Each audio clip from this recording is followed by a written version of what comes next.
तो राज्य की न्यायपालिका आर्टिकल 214 से लेकर के 237 तक है।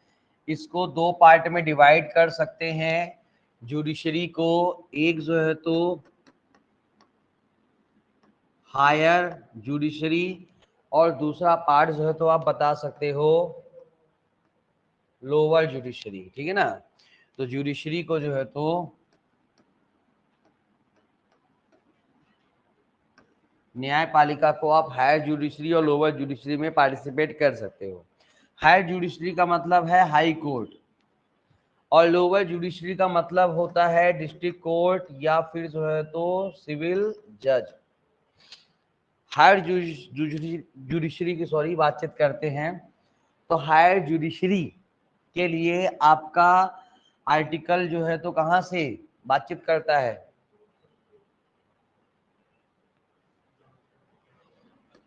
214 से लेकर के 232 तक। 32 में नहीं, 31 की 32 रिपील हो गया है, 31 तक। अब आते हैं इधर। तो 214 क्या कहता है कि राज्यों के लिए, प्रत्येक राज्य के लिए एक उच्च न्यायालय होगा, ठीक है ना। There shall be high court for the each state.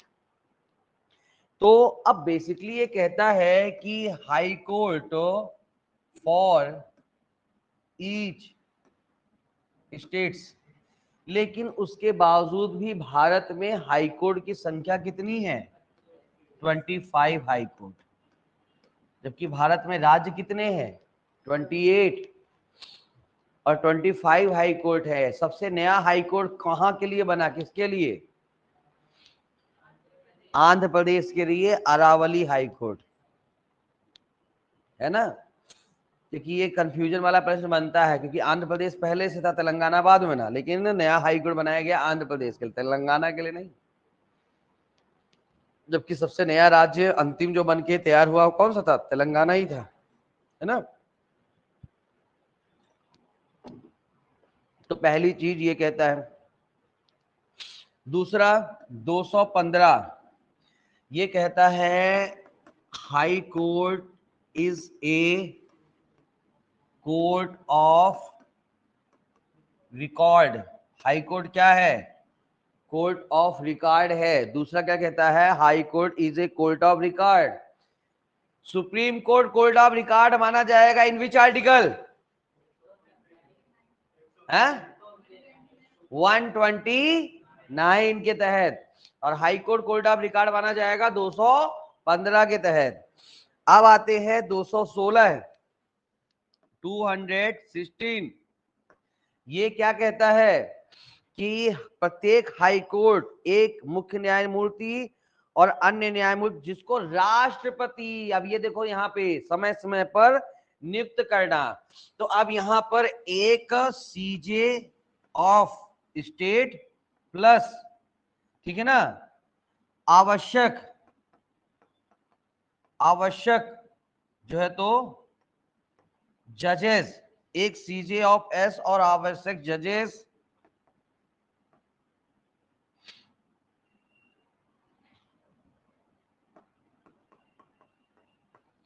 राष्ट्रपति द्वारा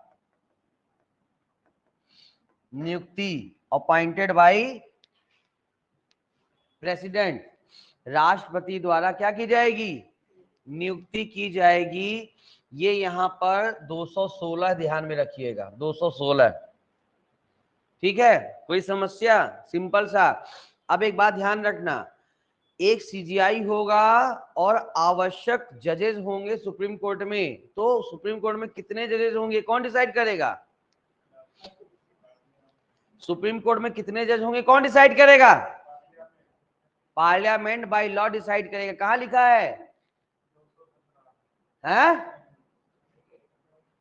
सुप्रीम कोर्ट जज, सुप्रीम कोर्ट जज को पार्लियामेंट डिसाइड करेगा 215 में, है।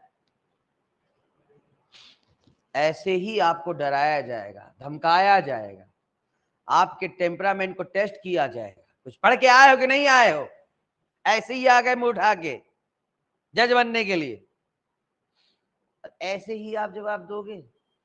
कंफ्यूजन कर सकते कि कौन सा आर्टिकल है, 124 क्लॉज 1 समझ में आ गया? नहीं है? चलिए अब आते हैं 217। 217 क्या कहता है? इसमें कितनी बातें हैं 217 में? तो अब यहां पर नियुक्ति, पद, शर्तें, तो नियुक्ति, योग्यता, ये सब बातें यहां पे कहता है। नियुक्ति, योग्यता जो है तो यहां पे ध्यान में रखिएगा। तो नियुक्ति कौन करेगा? राष्ट्रपति, ठीक है ना। तो मुख्य न्यायमूर्ति या हाईकोर्ट के जितने भी जज हैं सबकी नियुक्ति राष्ट्रपति करेगा, ठीक है ना। तो यहां पर राष्ट्रपति द्वारा सीजे ऑफ स्टेट या जजेस की नियुक्ति। अब ये यहां पर जो है तो ज्यादा दिक्कत वाली बातचीत नहीं है, लेकिन नियुक्ति करने के पहले परामर्श किससे किससे करेगा? देखो साफ साफ लिखा है कि मुख्य भारत के मुख्य न्यायमूर्ति से, यानी किससे परामर्श। तो यहाँ पे राष्ट्रपति ऐसा करने के लिए परामर्श किससे किससे करेगा? तो परामर्श करेगा CJI यानी कि चीफ जस्टिस ऑफ इंडिया, ठीक है ना, प्लस गवर्नर, जी का मतलब राज्य का गवर्नर, गवर्नर से करेगा, और प्लस अदर जजेस, अन्य जजेस से जो है तो क्या करेगा? परामर्श करेगा।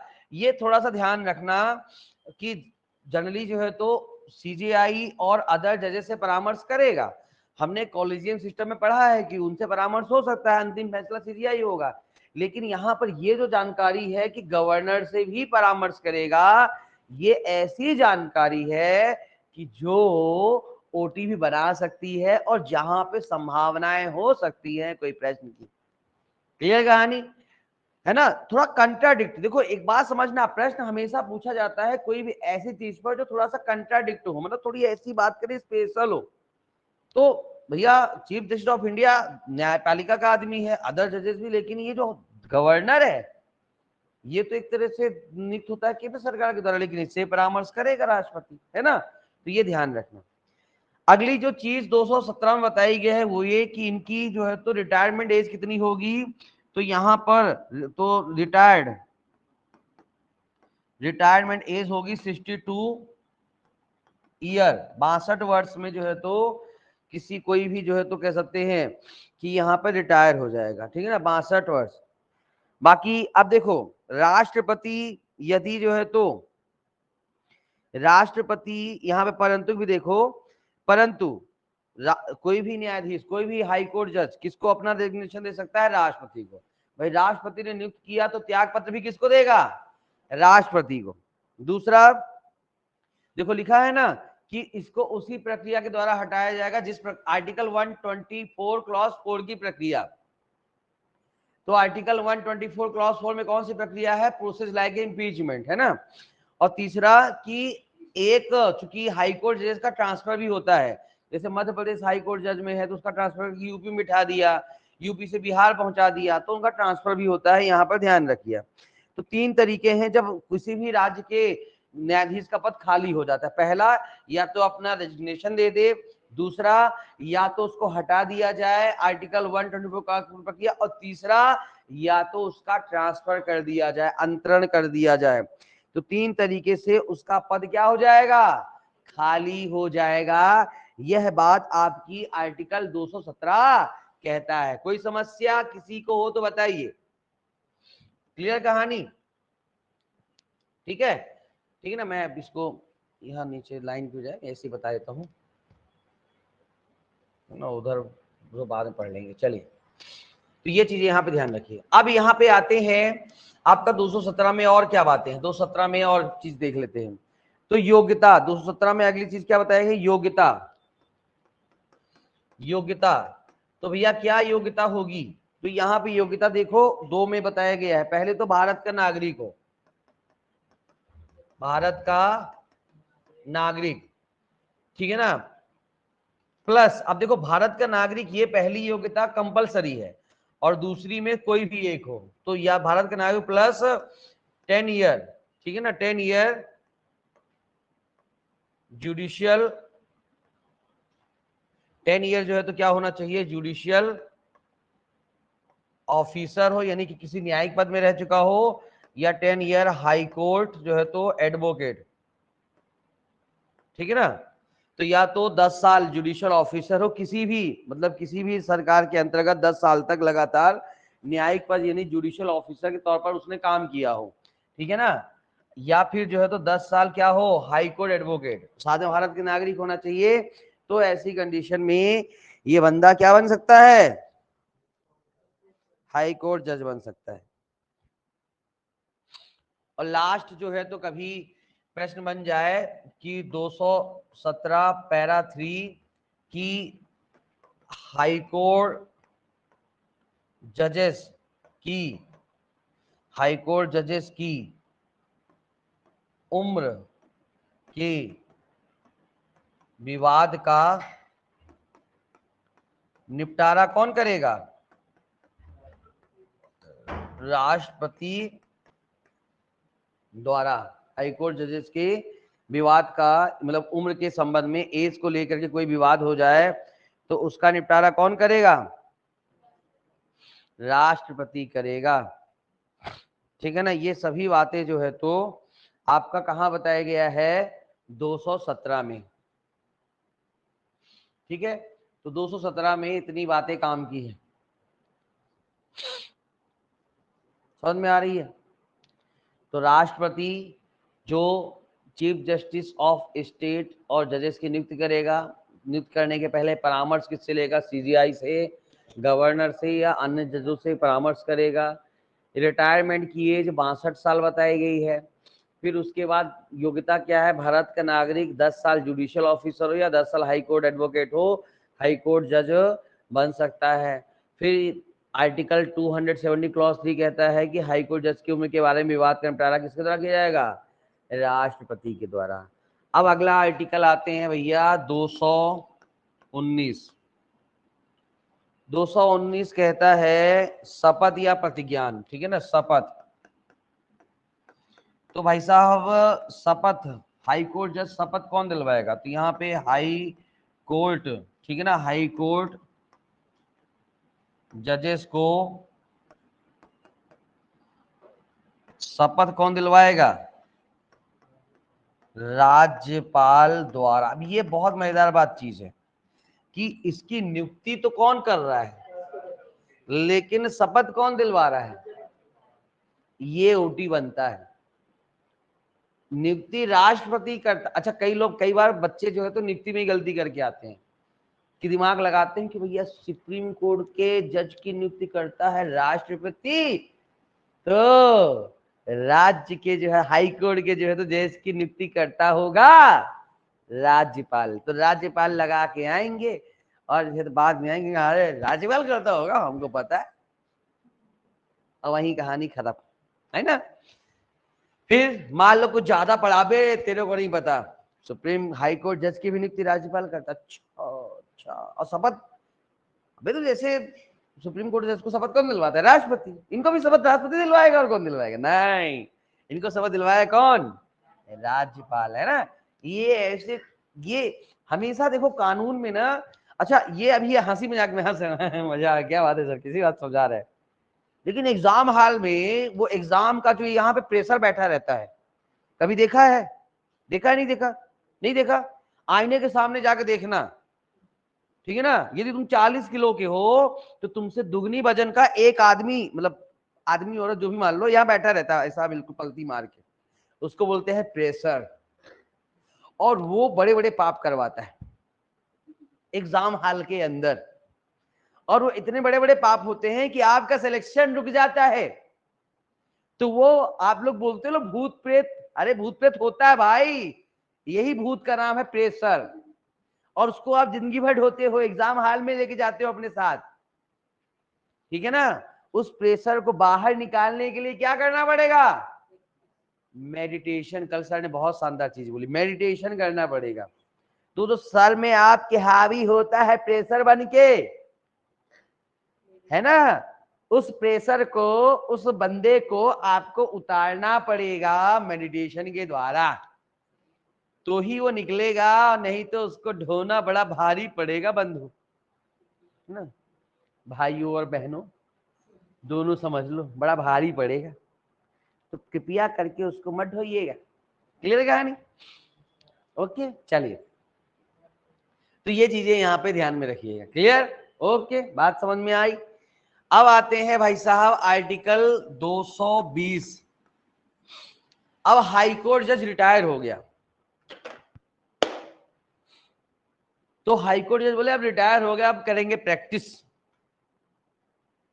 तो हाईकोर्ट जज रिटायर होने के बाद कहां प्रैक्टिस करेगा?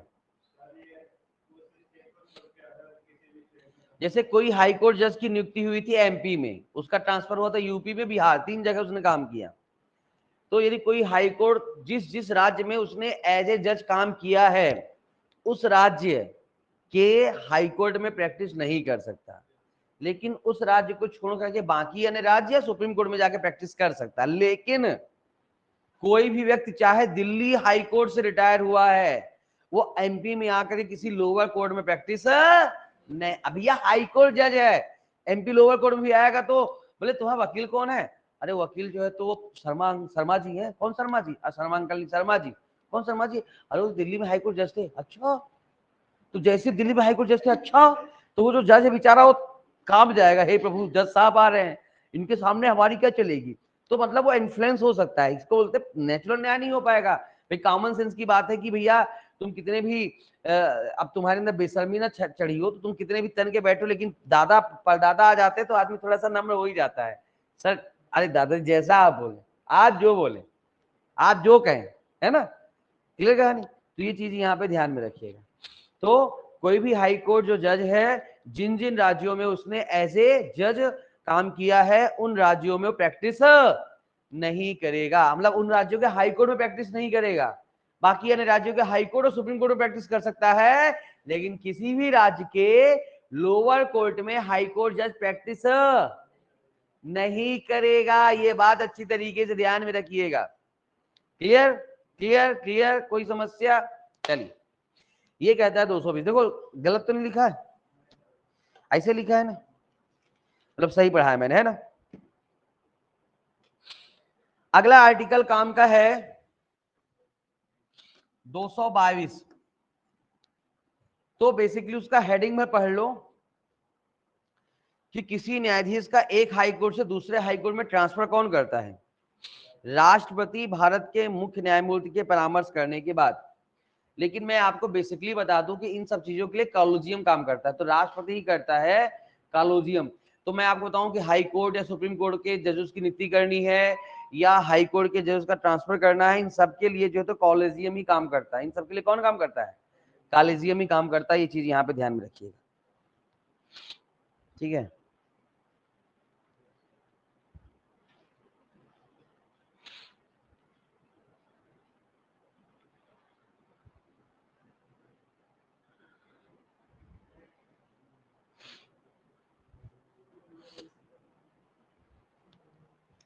अब अगला आर्टिकल है यहाँ पे 223, 223। 223 क्या कहता है? कार्यकारी मुख्य न्यायमूर्ति की नियुक्ति। कार्यकारी मुख्य न्यायमूर्ति की नियुक्ति, appointment of acting chief justice.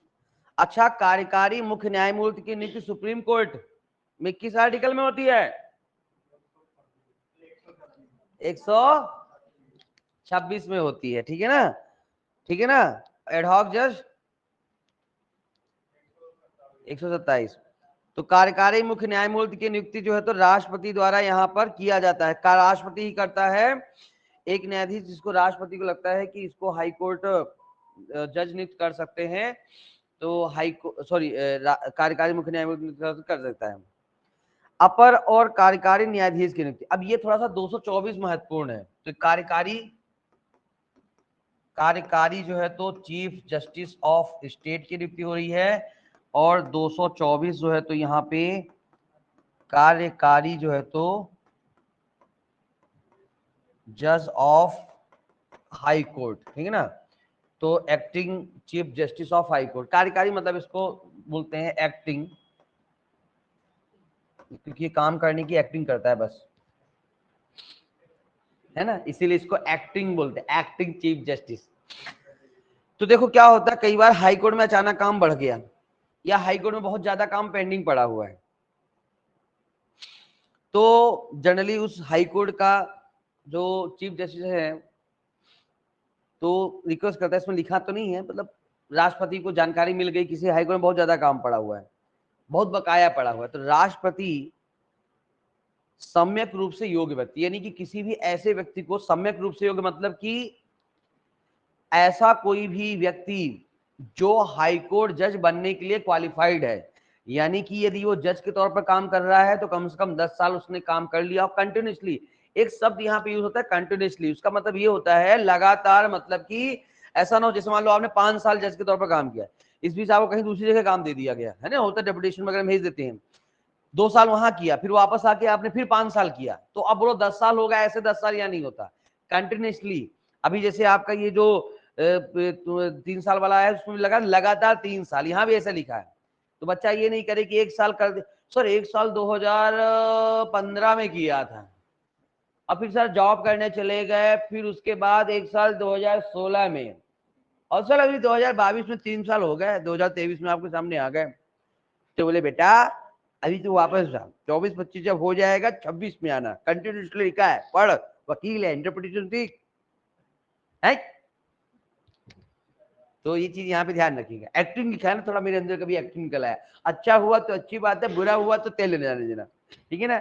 चलिए, तो ये चीजें यहाँ पे ध्यान में रखिएगा, ये पर्टिकुलर क्लॉज यहाँ पे कहते हैं। आगे बढ़ते, तो कोई कठिन लगा, अब इसमें एक काम की चीज कितने समय के लिए, 2 वर्ष के लिए, बहुत ही काम की चीज कि ये एक्टिंग कितने साल करेगा, 2 साल एक्टिंग करेगा काम करने की एक्टिंग कितने साल करेगा, केवल 2 साल करेगा, तो ये एक्टिंग जो हाईकोर्ट जज है ये 2 साल की एक्टिंग करेगा, ठीक है ना, काम करने की, बस इतना ही है इसमें, और कुछ भी नहीं है, ठीक है ना।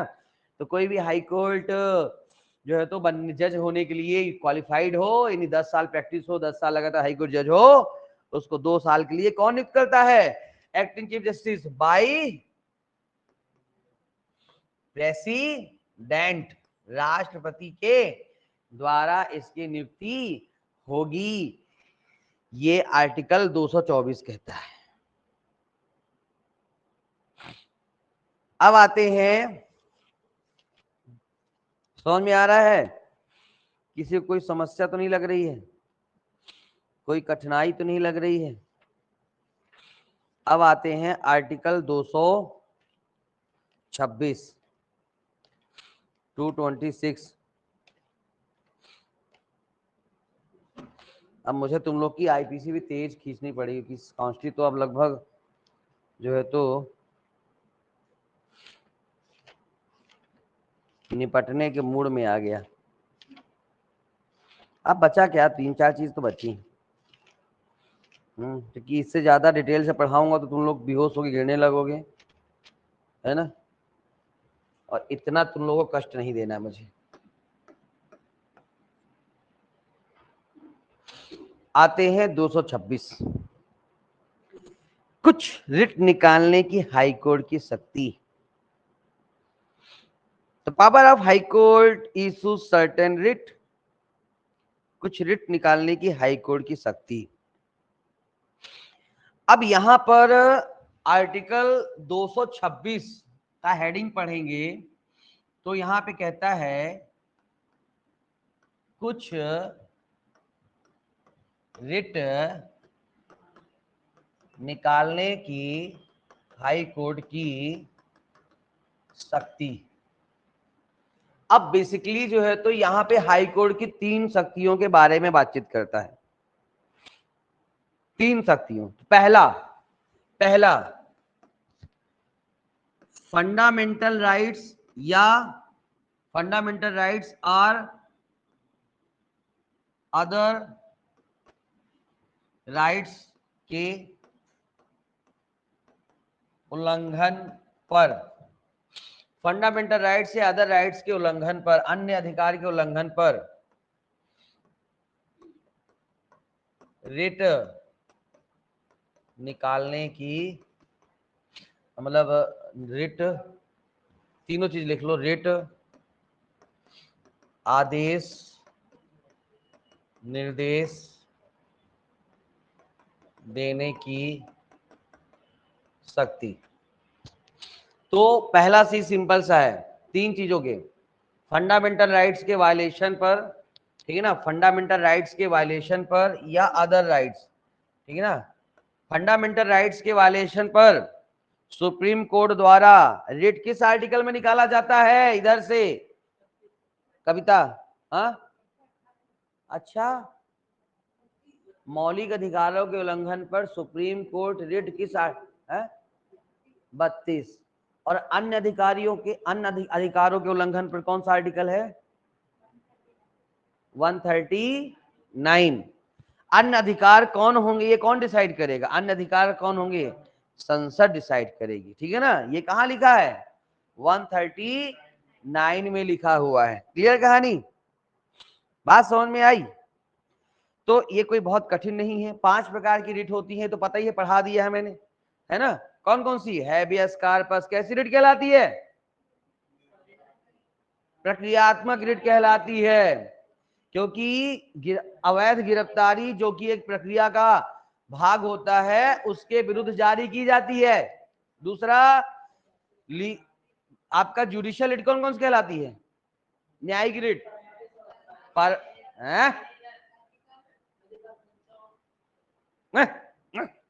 न्यायिक रिट,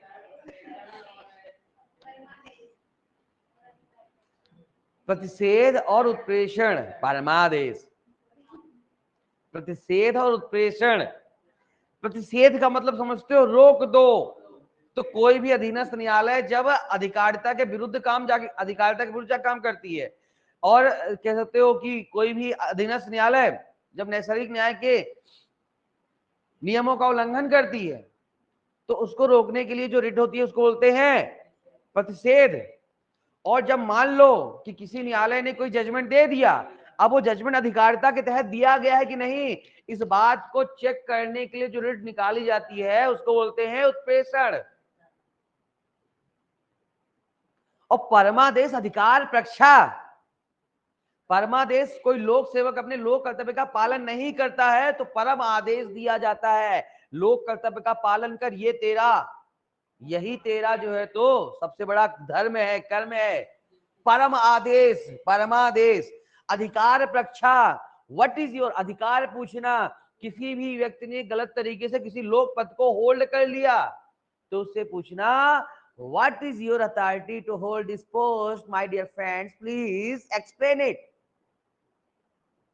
इस चीज को बताने के लिए आपके लिए जो रिट निकाली जाती है, ये अधिकार प्रक्षा, अधिकार प्रक्षा, अधिकार पूछना, है ना। क्लियर कहानी। आपने फर्जी सर्टिफिकेट लगा के सिविल जज बन गए, है ना, अभी 3 साल की प्रैक्टिस मांगा है, बनवा लिया कहीं से, तो तहसील स्तर पे, है ना, अंकल जी जो है तो अपने परिचित में रहे होंगे, है ना, तो अंकल जी लिख दो। अब नहीं किए हैं, 3 LLB हो गई थी 17 में, रजिस्ट्रेशन नहीं करवाए थे, सनद भी ले लिए थे, अब लगा तो कैसे भी करके बना दो बैक डेट में, है ना। अभी देखना ये सब भी निकल के सामने आएंगे, तुम्हें क्या लगता है? अभी वैकेंसी तो आने दो।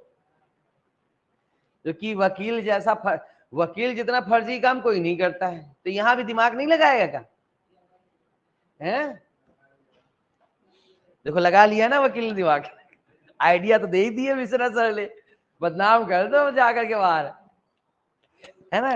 कि दूर दराज छोटे से किसी तहसील में जाना जहां पे तुम्हारा भवकाल हो, जहां भवकाल होगा वही काम आएगा, ध्यान रखना। लेकिन कई बार जो है तो ये बड़ा, दूसरी शक्ति है वाद हेतु के संबंध में अतिरिक्त क्षेत्राधिकार की शक्ति, वाद हेतु के संबंध में अतिरिक्त क्षेत्राधिकार की शक्ति। अब अतिरिक्त क्षेत्राधिकार, वाद हेतु समझते हो? कौन कौन वाद हेतु समझता है? What is cause of action?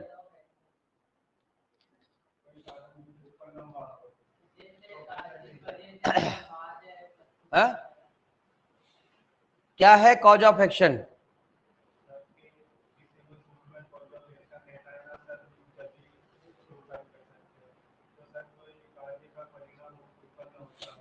हाँ, कोई कार्य परिणाम उत्पन्न होता हो, वाद हेतु विवाद, वाद हेतु मतलब कि पक्षकारों के बीच में जो वास्तविक विवाद होता है, सरल तुम समझो कि actual dispute between the parties that calls cause of action, वो कहलाता है वाद हेतु। अब उस वास्तविक विवाद का विस्तार कहां तक होता है? अब जैसे मान लो कि दो भाइयों के बीच में लड़ाई चल रही है संपत्ति को लेकर के, दोनों भाई रहते हैं एमपी में है, लेकिन उनका एक व्यापार है, उसका विस्तार जो है तो एमपी के अलावा यूपी में भी है, मान लो कि छत्तीसगढ़ में भी है, ठीक है ना, यूपी छत्तीसगढ़ तक उनके व्यापार का विस्तार है, रहते हैं एमपी में है। अब एमपी में रहते हैं तो एमपी सिविल कोर्ट में गए थे, मामला चलते चलते हाई कोर्ट तक चला गया, है ना, अपील अपील होती, चलते चलते हाई कोर्ट तक चला गया।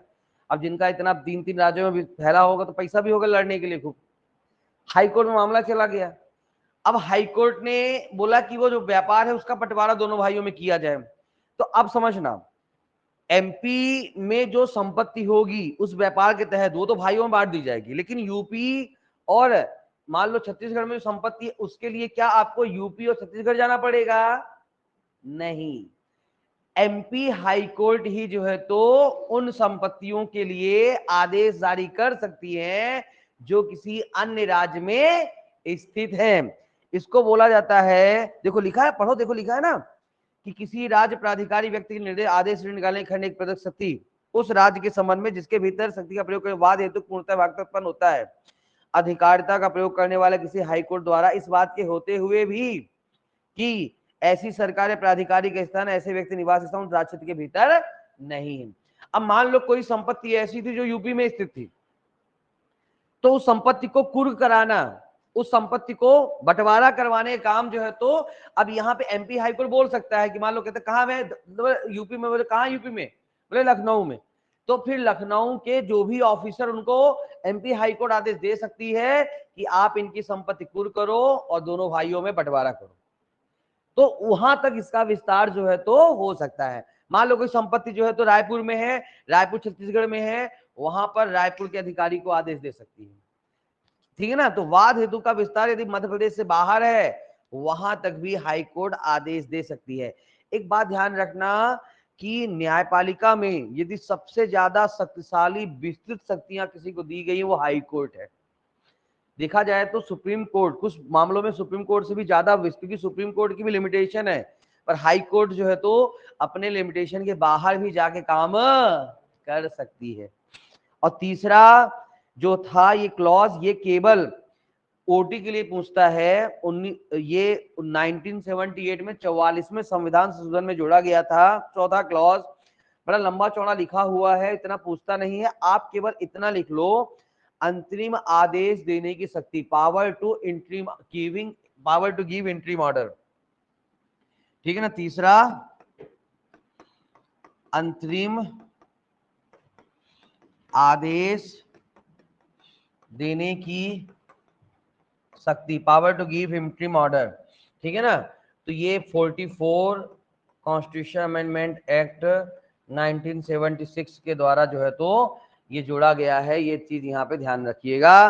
अंतरिम आदेश क्या होता है? अंतरिम आदेश किसी मामले के चलने के दौरान पक्षकारों के बीच में यदि किसी भी बात को, संपत्ति को लेकर विवाद है तो अंतरिम आदेश दे सकता है। जनरली देखो हाई कोर्ट को अंतरिम आदेश देने की, मतलब हायर कोर्ट अंतरिम आदेश नहीं देती है बहुत जल्दी, ये अधिकांश लोअर कोर्ट देती है, लेकिन ये 44वें संविधान में हाई कोर्ट को भी ये पावर दे दिया गया कि आप भी इंटरिम ऑर्डर दे सकते हो। अंतरिम आदेश मतलब वाद चलने के दौरान, जैसे उदाहरण के लिए मान लो विवाद चल रहा है, अब किसी संपत्ति को लेकर विवाद है कि ये संपत्ति किसके पास, चलो ठीक है पूरा मामले का निपटारा बाद में करेंगे, चलो लाओ इस संपत्ति के संबंध में, तो बोल दिया कि ये संपत्ति इसको दे दो, इस पक्षकार को दे दो। तो कोई ऐसे बात चलने के दौरान किसी संपत्ति का निपटारा, तो ये अंतरिम आदेश के तहत यहाँ पे माना जाता है, यहाँ पे ध्यान में रखिएगा, ठीक है ना। ये आपका पर्टिकुलर क्लॉज यहाँ पे कहता है। ओके, 226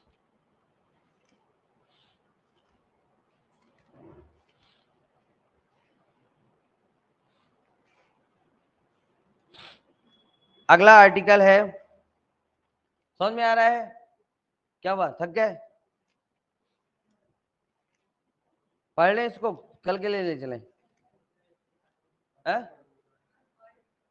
पढ़ ले, चलो आगे बढ़े। 227, power to superintendence over all courts by the high court. Article 227 है, सभी न्यायालयों के अधीक्षण की हाई कोर्ट की शक्ति। देखो आर्टिकल 227 जो है ये भी बहुत महत्वपूर्ण आर्टिकल है, और आर्टिकल जो 227 है ये, अब देखो हाई कोर्ट की के पास दो प्रकार की शक्ति होती है, एक होती है न्यायिक शक्ति। तो हाई कोर्ट की न्यायिक शक्ति बताई गई है 226 में। ऐसे समझना कि हाई कोर्ट की जो है तो न्यायिक शक्ति कहां बताई गई है? 226 में। लेकिन हाई कोर्ट की जो है तो कार्यपालिक, ठीक है ना, प्रशासनिक, इसको शब्द ज्यादा सही रहेगा, प्रशासनिक। अरे यार क्या हो गया?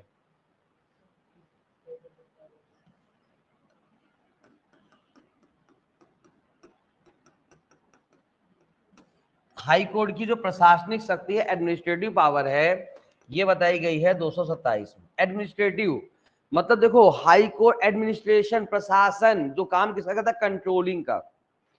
तो ये क्या कहता है कि हाई कोर्ट जो है तो प्रत्येक न्यायालय का अधीक्षण करेगा। अधीक्षण मतलब सबको देखेगा, सही काम कर रहा है, ये सही काम कर रहा है, ये सही काम कर रहा है। जैसे एक सुपरवाइजर होता है ना, सुपरवाइजर समझते हो ना, किसी भी फैक्ट्री में एक होता है सुपरवाइजर। वो फैक्ट्री में जो वर्कर होते हैं वो इसको इसलिए लगाया जाता है कि तुम यहाँ रह के देखना, मतलब उसका काम यही होता है कि बस तुम देखना कि जितने वर्कर हैं सब अपना काम सही तरीके से कर रहे हैं कि नहीं। तो हाई कोर्ट का एक काम ये भी होता है, मतलब इसको अलग से नहीं दिया गया है कि ये सुपरवाइज कर सकता है कि मध्य प्रदेश के जितने भी अधीनस्थ न्यायालय हैं वो अधिकारिता के अंदर काम कर रहे हैं कि नहीं कर रहे हैं। हाँ भाई तुम काम सही कर रहे हो, कोई समस्या? अब जैसे मान लो कि उसने पूछा, हाँ भाई तुम सही काम कर रहे हो, हाँ सर, कोई समस्या तो नहीं है? हाँ, सब समस्या तो नहीं, बस एक प्रॉब्लम है। क्या प्रॉब्लम है सर? वो लंबी जो है तो ये मशीन के साथ खड़े खड़े हालत खराब हो जाती है, ये मशीन बहुत गर्म होती है और इससे हमारे शरीर को निगेटिव इफेक्ट पड़ रहा है सब। अच्छा तो ठीक है, तो नियम ऐसा कर लेते हैं कि लगातार तुम इस मशीन में काम नहीं करोगे, 1 घंटे तुम करोगे, 1 घंटे दूसरा करेगा, ये नहीं कि नियम बनाना। तो जब कोई प्रॉब्लम्स आती है तो देखो आगे कहता है ना क्लॉज 2, तो यहां पर कि यदि हाईकोर्ट को लगता है कि कोई भी अधीनस्थ न्यायालय में कोई काम सही तरीके से नहीं चल रहा है तो क्या कर सकता है, या कोई सही काम नहीं कर रहा है तो उसका विवरण ला, भैया तेरा रिकॉर्ड ला, देखें तो सही क्या दिक्कत हुई तेरे साथ। तो उसका क्या विवरण, रिकॉर्ड वगैरह मंगवा सकता है, और रिकॉर्ड मंगवा करके आवश्यक देखो कार्यवाही करने के लिए आवश्यक नियम और प्रारूप बना सकेगा, निकाल सकेगा, और उसी के तहत क्लॉज 3 में देखो कि उन्हीं को जो है तो आवश्यक पुस्तक प्रविष्टि लेखाओं के रूप में विहित कर सकेगा। मतलब सरल शब्दों में समझो आर्टिकल 227 केवल इतनी ही है कि प्रशासनिक कार्य के तौर पर हाईकोर्ट अपने अधीनस्थ न्यायालयों पर नजर रखता है। किसी भी न्यायालय के द्वारा लगता है कि ये सही काम नहीं कर रहा, ला भाई तेरा रिकॉर्ड ला, रिकॉर्ड बुलवा सकता है, रिकॉर्ड बुलवा करके उसको अच्छे से देख सकता है, और देख करके उसमें आवश्यक जो भी नियम कानून बनाने हैं बना सकता है। लेकिन ये जो नियम कानून हाईकोर्ट बनाता है इसका अप्रूवल किसके द्वारा किया जाता है? किसके द्वारा किया जाता है? गवर्नर के द्वारा। किसके द्वारा? गवर्नर के द्वारा। समझ में आ रही बसंती? दिक्कत तो नहीं आ रही तुमको? समझ में आता है? आ रहे है? तुम बिल्कुल तेज संविधान में आई है ना। चलो, तो ये किसमें किसके द्वारा किया जाता है? आपका गवर्नर के द्वारा। तो ये क्लॉज 4 में लिखा हुआ है, ठीक है ना। यहाँ पे जो भी नियम कानून बनाएगा, क्लॉज 4 में नहीं, सॉरी 3 में, एक सेकंड, परंतुक में लिखा है, हाँ क्लास 3 परंतुक में, 2-3 के परंतुक में, कि कोई भी नियम कानून जो बनाया गया है राज्यपाल के प्रीवियस अप्रूवल के बाद ही लागू होगा, ठीक है ना। तो इतना ही बात पढ़ना है, इसमें कुछ भी नहीं पढ़ना। और अब आते हैं आर्टिकल 228। फोर्थ क्लास कोई काम का नहीं है यार, मतलब वहां पे कहता है कि जो आर्म फोर्स है ना, तो आर्म फोर्स के अंतर्गत जो विधियां बनी है उनको हाईकोर्ट अधीक्षण नहीं करेगा। जनरली आर्म फोर्स के संबंध में जो है तो यदि कोई गलत, जैसे मान लो कोई आर्म फोर्स गलत करती है, आपको तकलीफ है तो आप सुप्रीम कोर्ट जाइए, हाई कोर्ट वहां पे इंटरफेयर नहीं करेगी। सीधी सी बात कहता है, आर्म फोर्स के संबंध में जो पर्टिकुलर संस्था है उसका हाई कोर्ट अधीक्षण नहीं करेगा। ठीक है ना। 228 का यकीन मानिए केवल आप हेडिंग में पढ़ लोगे ना तो काम हो जाएगा। मामलों को अंतरण करने की हाई कोर्ट की शक्ति, मामले को अंतरण करने की सुप्रीम कोर्ट की शक्ति किस आर्टिकल में बताई गई है? 139A। और मामलों को अंतरण करने की हाई कोर्ट की शक्ति कहां बताई गई है? 228 में बताई गई है। अब यहां पे देखो तो 228 में क्या कहता है? प्रत्येक हाई कोर्ट का समाधान है कि किसी भी अधीनस्थ न्यायालय में कोई मामला चल रहा है और संविधान निर्वचन के बारे में कोई प्रश्न अंतर्विलित है और उस प्रश्न का निपटारा करना हाईकोर्ट के द्वारा आवश्यक है, अनिवार्य है, तो हाईकोर्ट क्या कर सकता है कि उस मामले को अधीनस्थ न्यायालय से अपने पास लेकर के स्वयं निपटा सकता है या आवश्यक प्रश्नों का निर्धारण करके वापस उस न्यायालय को दे सकता है, ले भैया आप निपटाए इसको अच्छे से। ठीक है, समझ में आ गया? सिंपल से लिखा है, या तो हाईकोर्ट उस मामले को अपने पास लेगा और स्वयं निपटाएगा, या फिर अपने पास लेकर के आवश्यक प्रश्नों का निर्धारण कर देगा, ये प्रश्न है, पता नहीं समझ में आता क्या करना है, और उसको वापस कर देगा। ये यहाँ पे बताया, इतनी सी बात है, कुछ नहीं। 228 खत्म। मतलब ये भी नहीं पूछेगा आपसे, उसका हेडिंग पूछेगा मात्र, हेडिंग पे ओटी बनेगा कि हाईकोर्ट द्वारा मामले के अंतरण करने की शक्ति कहां बताएगी। अब मान लो कभी अंदर जाए तो वहां पे देख लेना, वहां पे कि संविधान निर्वचन के बारे में या विधि का प्रश्न कोई अंतर, दो चीजें बोलता है, संविधान निर्वचन का या विधि का। देखो अंडरलाइन लगा लो, यही चीज होती है ओटी में, कुछ नहीं होती। संविधान निर्वचन का और विधि का कोई प्रश्न अंतर्विलित है तो हाईकोर्ट बोलेगा तेरे बस की बात नहीं, ला ला ला ला मेरे पास ला, मेरे पास ला, तो उसको अपने पास हाईकोर्ट बुला लेगा, या तो स्वयं निपटाएगा, या वह विधि का प्रश्न हाईकोर्ट क्या करेगा, बनाएगा। और अब ऐसे इसका निपटारा करना, ऐसे बनेगा प्रश्न। ये है 228।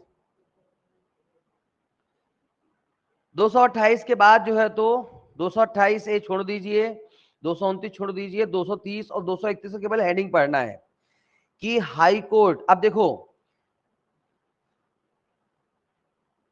किसी हाई कोर्ट का जो विस्तार है वो संघ राज क्षेत्र तक हो सकता है, पढ़ेंगे आगे।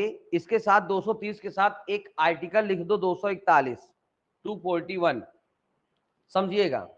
संघ राज क्षेत्र, कौन कौन से संघ राज क्षेत्र? जैसे 8 यूनियन टेरिटरी है हमारे पास अभी, चंडीगढ़ हो गया, दिल्ली हो गया, फिर आपका जो है तो दमन द्वीप हो गया, ठीक है ना, अंडमान निकोबार द्वीप समूह हो गया, फिर जम्मू कश्मीर हो गया, लद्दाख हो गया, और पांडिचेरी बोल दिया ना, है नागालैंड। हाँ मतलब ऐसे 8 हैं। तो कुल मिलाकर के ये जो 8 आपके यूनियन टेरिटरी हैं, आर्टिकल 241 ये कहता है कि इनके लिए भी जो है तो हाई कोर्ट स्थापित कर सकते हैं, ये कहता है आर्टिकल 241। लेकिन आर्टिकल 230 क्या कहता है कि जैसे मान लीजिए कि पांडिचेरी जो है तो केरल के बगल में है, तो केरल हाई कोर्ट को ही पांडिचेरी का एक्स्ट्रा चार्ज है, तो भाई तुम संभाल ले यार इसको,